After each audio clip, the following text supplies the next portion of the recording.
Ça arrête, ça marche là? Là, normalement, ça devrait marcher. Bon, bah, d'abord, bonsoir tout le monde les gens. J'espère que vous allez bien. Salut, ça farte. Que chez vous, c'est la forme et que vous vous portez bien. Alors moi, perso, ça pourrait aller mieux. Entre ma coupure d'internet qui a duré à peu près 2 semaines, la grippe que j'ai chopée pour la 2e fois, ben, je vous avouerai que j'ai connu des jours meilleurs. Mais bon, on va pas se plaindre.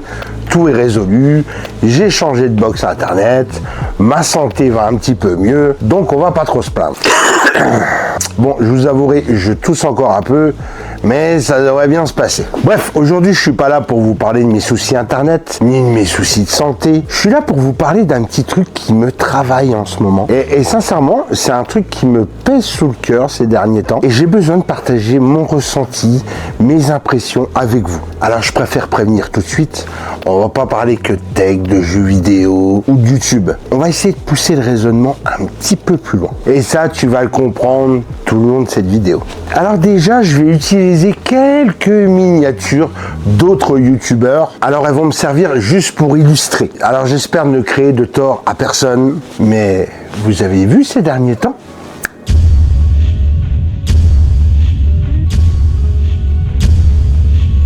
C'est moi ou ça devient compliqué pour le jeu vidéo en général en ce moment? Alors moi personnellement, ça fait 35 ans que je joue aux jeux vidéo et j'ai jamais vu autant de news alarmantes concernant le jeu vidéo. Surtout depuis ces 2-3 dernières années. On va en parler vite fait et je vais essayer de vulgariser les choses à ma façon.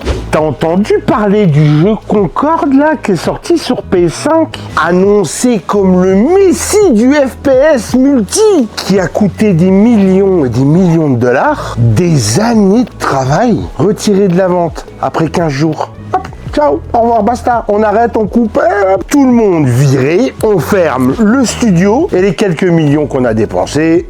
On en parle de tous les licenciements qu'il y a eu chez Sony, chez Microsoft. On en parle de Xbox qui, après avoir flambé, a racheté des tonnes et des tonnes de studios, licencie. Xbox qui, entre nous, se casse littéralement la gueule depuis ces quelques dernières années. Le nombre de ventes de consoles est désastreux. Au Japon, les dernières Xbox n'existent quasiment pas dans les étalages des magasins. Si tu veux trouver de la Xbox au Japon, il faut aller dans des magasins spécialisés jeux vidéo.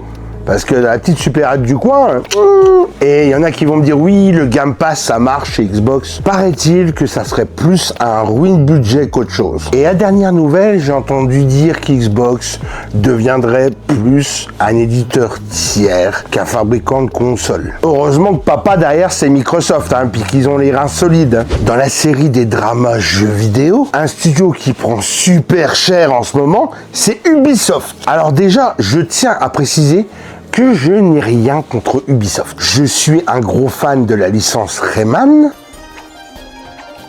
Comme tous les vieux geeks, Rayman, ça reste une référence. J'ai adoré leur dernier Prince of Persia qu'ils avaient fait en mode Metroidvania. Je l'ai poncé le jeu.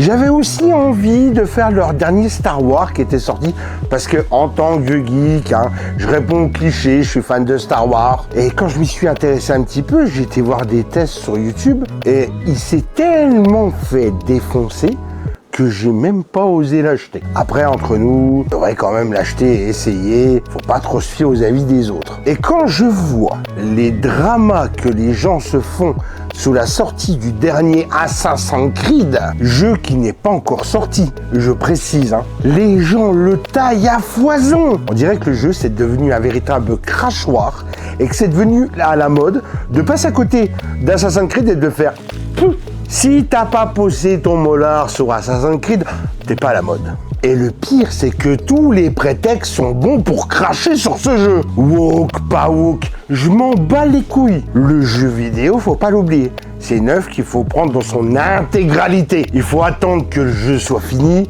avant de pouvoir poser ses avis et ses critiques. C'est bon, redescendez de votre perchoir.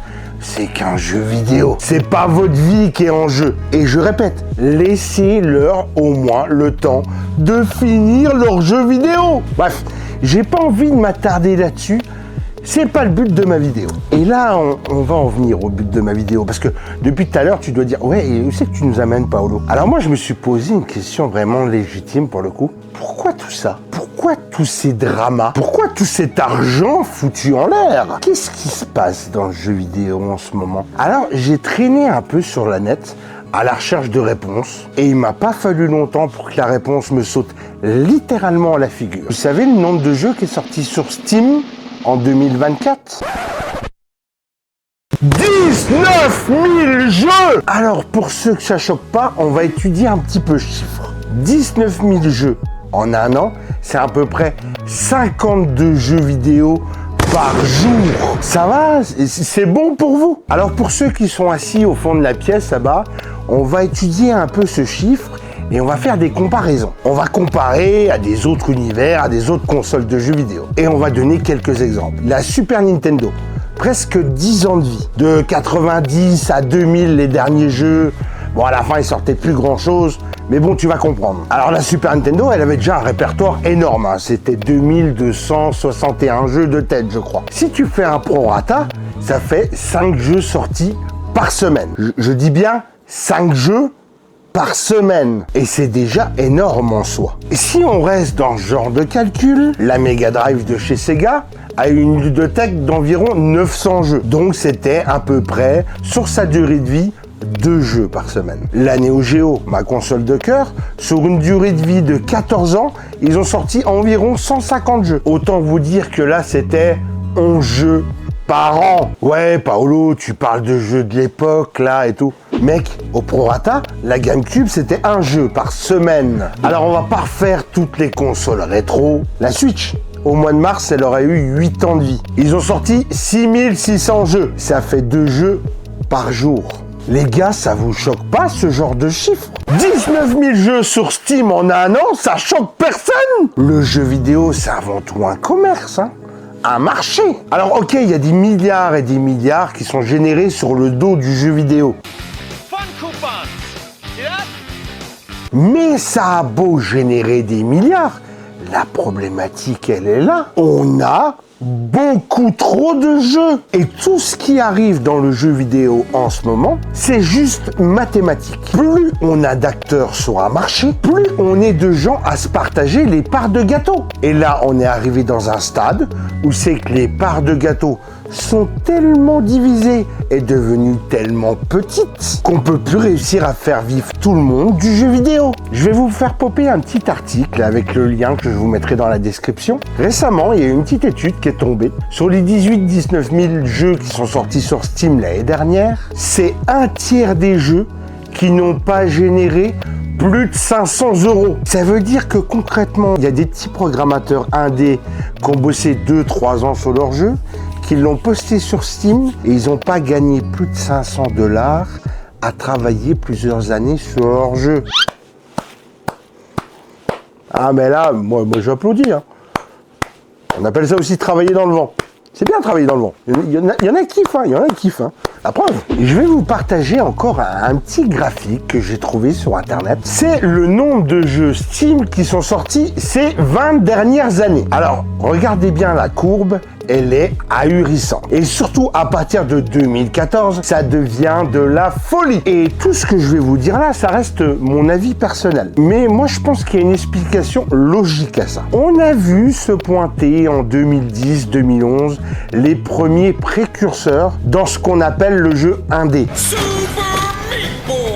Super Meat Boy, Fez, et j'en passe. Faut savoir que dans l'industrie du jeu vidéo, ça a été les premiers jeux indépendants qui ont généré vraiment beaucoup d'argent. Et c'est aussi les premiers qui ont vraiment cartonné. Et je précise bien, quand je dis indé, c'est 1 ou 2 programmeurs chez lui. Mais mine de rien, les mecs qui ont fait Super Meat Boy, ça les a rendus multimillionnaires. Hein. D'ailleurs, je vous invite fortement à aller voir le film / reportage Indie Game, The Movies. C'est un petit film qui retrace l'histoire et la vie de ces programmeurs qui ont fait Fez et Super Meat Boy. Super reportage, soit dit en passant, allez le voir, ça vous donnera des idées sur le travail que c'est de faire un jeu indé. Parenthèse aussi, les mecs qui ont fait Super Meat Boy, c'est aussi ceux qui ont fait The Binding of Isaac. Alors autant vous dire que mon petit doigt me dit qu'ils ont déjà assuré leur retraite. Mais pour revenir à nos moutons, ce succès, il a engendré beaucoup de convoitises. Et il y a beaucoup de créateurs indépendants qui ont dû se dire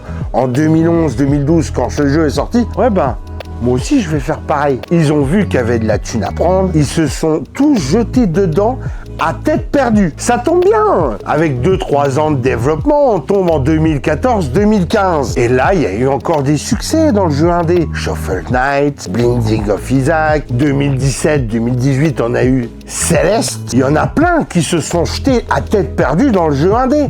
Et il y en a qui ont gagné leur vie. Rajoute là-dessus la crise du coco, où c'est que tout le monde s'est retrouvé enfermé chez soi. Et grâce à des programmes comme Unity, Unreal Engine, il y en a, ils ont dit, ah bah tiens, moi je vais me mettre aussi à programmer mon jeu. Et le nombre de jeux qui sort en ce moment, c'est juste le résultat de toutes ces causes à effet. Tout le monde veut sa part de gâteau. Tout le monde veut gratter la thune qui est à gratter. Tu sais, des fois, il faut pas chercher plus loin. 19 000 jeux cette année, c'est le résultat du Covid, des gens qui étaient enfermés chez eux, qui ont commencé à programmer un jeu, ils ont repris leur activité, il leur a fallu 4 ans, 5 ans à faire un jeu.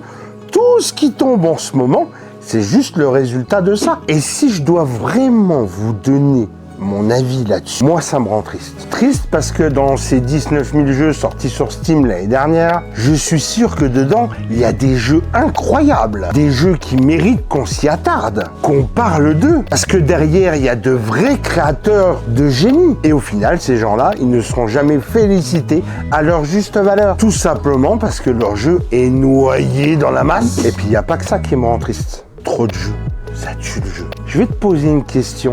Ça t'est jamais arrivé de passer plus de temps à choisir ton programme sur Netflix que de regarder le programme en question que tu as choisi? Ça t'est jamais arrivé de passer plus de temps à choisir un jeu vidéo dans ton Recalbox avec tes 40 full sets que de jouer aux jeux vidéo? Et entre nous, pour les petits coquins, ça t'est jamais arrivé de passer plus longtemps à choisir ta vidéo porno que de... Moi, j'ai envie de te dire, l'être humain, il est mal foutu. Quand on n'a rien, on veut tout. Mais quand on a tout, eh ben, on sait plus ce qu'on veut. Et au final, nous, joueurs, qu'est-ce qui se passe? Eh ben, on joue plus. Et puis, humainement parlant aussi, physiquement parlant, on peut pas jouer à tout. Et ça me rend triste aussi. Parce qu'il y a des jeux, j'aurai jamais le temps de ma vie de les faire. Et pourtant, je passerai un super moment à jouer à ce jeu vidéo. Je peux pas. Physiquement parlant, c'est pas possible. T'as beau avoir le meilleur jeu de la Terre, quand t'as pas le temps d'y jouer, t'as pas le temps d'y jouer. On aurait moins de jeux. On aurait peut-être le temps d'apprécier les jeux à leur juste valeur. Moi, perso, les jeux que j'ai le plus torché dans ma vie, c'est quand j'en avais le moins. Quand j'avais ma Super Nintendo avec 4 jeux, je peux te dire, frère, que les jeux, je les ai poncés. Et encore à l'heure de maintenant, je les apprécie. Et entre nous, ça m'a pas rendu malheureux pour autant. Alors je vous vois arriver dans les commentaires, ouais Paolo, compare pas, ça c'était à l'époque, maintenant on est en 2025, c'est normal qu'aujourd'hui il y ait plus de jeux qui sortent, il y a beaucoup plus de joueurs qu'à l'époque. Frère, je veux pas te contredire, c'est vrai. Mais le problème maintenant, une fois qu'on a trouvé notre jeu, une fois que tu as trouvé des copains qui jouent à ce jeu aussi, après t'en sors plus trop. Les accros de Fortnite, Call of, WoW, les accros de Final Fantasy Online, les accros de VRChat, ils ont leurs potes, leur commu dans leur jeu, et juste à cause de ça, c'est mort pour aller les faire jouer à autre chose. C'est plus des jeux, c'est carrément des réseaux sociaux déguisés. Moi personnellement, mes jeux c'est King of Fighters, Fatal Fury et VRChat. Et j'ai physiquement pas le temps de jouer à autre chose. Alors oui, il y a beaucoup plus de joueurs qu'avant, mais au final, est-ce que ça compte vraiment dans la balance? En tout cas, personnellement, laisse-moi en être dubitatif. Et une dernière chose qui me rend triste, et ça reste mon avis perso, il y a tellement de jeux qui sortent que ça dévalorise totalement le jeu vidéo en général. Les idées sont pompées, repompées. Et il y a tellement de jeux vidéo qui qu'au final, il n'y a plus rien qui nous fait vibrer. Et pour revenir au début de la vidéo, quand les gens s'acharnent sur Ubisoft, c'est pas Ubisoft qui sort des jeux de merde, c'est juste eux qui sont ultra blasés. Ils sont ultra blasés et littéralement, il n'y a plus rien qui les fait bander. Et tout ça pourquoi? Parce qu'il y en a littéralement de trop. Et je me répète, encore une fois, ça c'est mon avis personnel. T'es pas obligé de t'y fier, mais tu vas voir que dans les années qui viennent, il va y avoir un énorme crack du jeu vidéo. Et il y en a qui vont se casser la gueule avec perte et fracas. De plus en plus de jeux, l'hardware de plus en plus cher, des jeux vidéo de plus en plus chers à créer en termes de temps et d'argent. Et si j'ai envie de te dire une chose, j'espère qu'il y aura des survivants qui sauront revaloriser le jeu vidéo et redonner l'envie aux gens. Bref, on va avoir vraiment un futur compliqué, je pense. Voilà, c'est vraiment un truc que je voulais parler avec vous. Ça me tenait vraiment à cœur d'aborder ce sujet-là. J'ai pas vu beaucoup de youtubeurs qui ont abordé ce sujet comme moi je l'ai abordé avec vous. N'hésitez pas à en débattre dans les commentaires, dans le respect, la bonne humeur et la politesse. On n'oublie pas les amis, le like, le commentaire, l'abonnement, mon cul sous la commode. N'oubliez pas de venir me voir aussi sur Twitch. Je stream souvent en ce moment. On est à ça du partenariat. N'hésitez pas à me laisser tourner en fond. Je fais de la musique, je fais de l'humour beaucoup sur Twitch. Dans pas longtemps, on va faire aussi quelques montages informatiques parce que j'ai du matos qui se promène par ici qui va être monté en live sur Twitch et sur YouTube. N'oubliez pas de venir nous voir aussi dans les Tech Actu avec mon poteau Jigfio, où c'est qu'on rigole vraiment bien et on parle de l'actu tech en général. Encore merci à tous ceux qui follow ma chaîne. On est bientôt à 3500. Je vous remercierai jamais assez. C'était Paolo Milano. Je vous fais plein de bisous.